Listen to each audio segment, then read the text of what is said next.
28 मई 2023 की तारीख कुछ नेता टाइप लोगों के लिए एक उत्सव का दिन था, वहीं कुछ लोगों के लिए मातम का। इस दिन को अगर ब्लैक डे घोषित कर दिया जाए हमारी डेमोक्रेसी के लिए तो गलत नहीं होगा। जहां वो व्यक्ति जिसके ऊपर टाडा, पोर्सो और मर्डर तक के एक्ट लग चुके हैं और 40 केसेस चल रहे हैं, वो व्यक्ति संसद में गया और उसे सम्मानित किया गया और मुस्कुराते हुए तस्वीरें खिंचा रहा है। और वहीं वो लोग जो देश के लिए मेडल लेके आए, देश का नाम ऊंचा किया, उनके साथ बदसलूकी की जा रही है, उन्हें घसीटते हुए लेकर जाया जा रहा है, उनके टेंट भी उखाड़ दिए गए और दोबारा यहाँ आने से मना कर दिया है। वो लोग तो हिंसा भी नहीं कर रहे थे, शांति से प्रोटेस्ट कर रहे थे, अब उनसे उनका शांति विरोध का अधिकार भी छीन लिया गया है। लगता है उनके ऊपर कुछ केसेस में FIR तक हो गई है। वो लोग वहां से चले तो गए, पर उसके परिणाम स्वरूप आज उन लोगों ने ये ऐलान किया है वो अपने मेडल को गंगा में बहा देंगे। जब उनका कोई मतलब ही नहीं रह गया है तो हम उसको रख के क्या करेंगे। ट्वीट कर साक्षी मलिक और बजरंग पूनिया ने ये बताया। तकरीबन 2.5 पेज का ये ट्वीट है।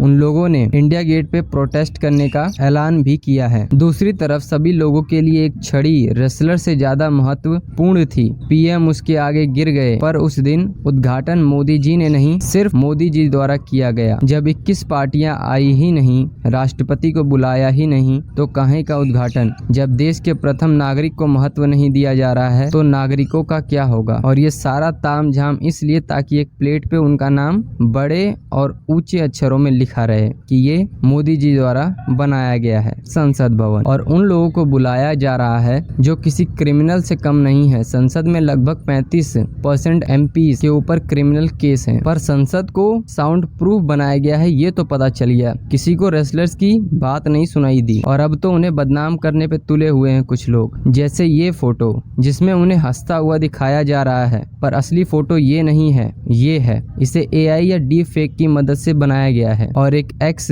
IPS ऑफिसर ने तो ये ट्वीट करके कहा, जरूरत हुई तो गोली भी मारेंगे मगर तुम्हारे कहने से नहीं। अभी तो सिर्फ कचरे के बोरे की तरह घसीट कर फेंका है। दफा 129 में पुलिस को गोली मारने का अधिकार है। उचित परिस्थितियों में वो हसरत भी पूरी हो जाएगी, मगर वह जानने के लिए पढ़ा लिखा होना आवश्यक है। फिर मिलेंगे पोस्टमार्टम टेबल पर। अब ये इन्होंने सही कहा है या गलत, मैं तो कुछ नहीं कह सकता, पर आपके लिए कमेंट बॉक्स खाली है। इन लोगों से 5 महीने में, जब जनवरी में उन्होंने प्रोटेस्ट किया था और अभी भी, और दोबारा प्रोटेस्ट करते हुए 35 दिन हो गए हैं, एक केस की जांच तो हो नहीं रही है और कहते हैं बिना सबूत के हम गिरफ्तार नहीं कर सकते हैं, बृजभूषण को दोषी नहीं कह सकते हैं। और वहीं रेसलर के खिलाफ बोला जा रहा है, अपने तो घर बैठे उसी जनता का पैसा खा रहे हैं और उन्हीं को बिना सबूत के गलत कह रहे हैं। इस बात का जवाब देते हुए बजरंग पूनिया ने एक बड़ी हिम्मत वाली बात कही, ये IPS ऑफिसर तो हमें गोली मारने की बात कर रहा है। भाई सामने खड़े हैं, बता कहाँ आना है गोली खाने।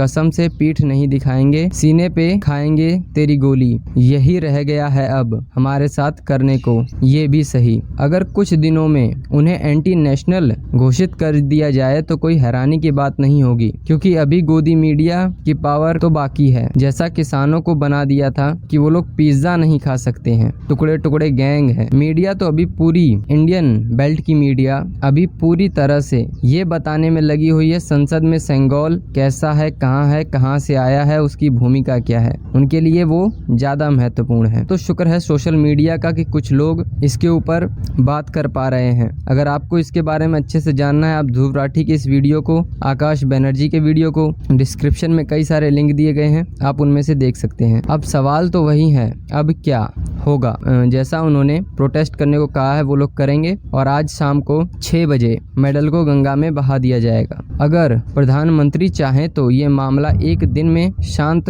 हो सकता है। वो मीडिया में आकर या उनसे मिलकर ये कह दें, हमने तुम्हारा पक्ष सुन लिया है, इस पे जांच होगी, कोई तारीख दे दी जाए जब तक ये जांच हो सकती है। इस तारीख तक हम पता कर लेंगे बृजभूषण सही है या गलत। तब तक के लिए आप लोग शांत रहिए। और पहलवान भी तो यही मांग कर रहे हैं कि अमित शाह या प्राइम मिनिस्टर हमें मिले और हम उन्हें सारी लड़कियों को उनके सामने पेश करेंगे। कुछ लोग ये भी कहेंगे प्राइम मिनिस्टर के पास इतना टाइम नहीं है। हाँ, सही बात है, उनके पास एक प्रोपेगेंडा वाली फिल्म को अपने भाषण में बोलने का समय है, पर इस बात के लिए समय नहीं है। और एक मुद्दा तो ये भी है कि मोदी जी बोल क्यों नहीं रहे हैं। बाकी हम आशा करते हैं पहलवानों को न्याय मिले, जल्द से जल्द मिले और बृजभूषण के साथ भी अन्याय ना किया जाए। जो उन्होंने गलती की है उसकी सजा दी जाए। बाकी आगे की जानकारी हम आपको देते रहेंगे। तब तक के लिए बहुत बहुत धन्यवाद।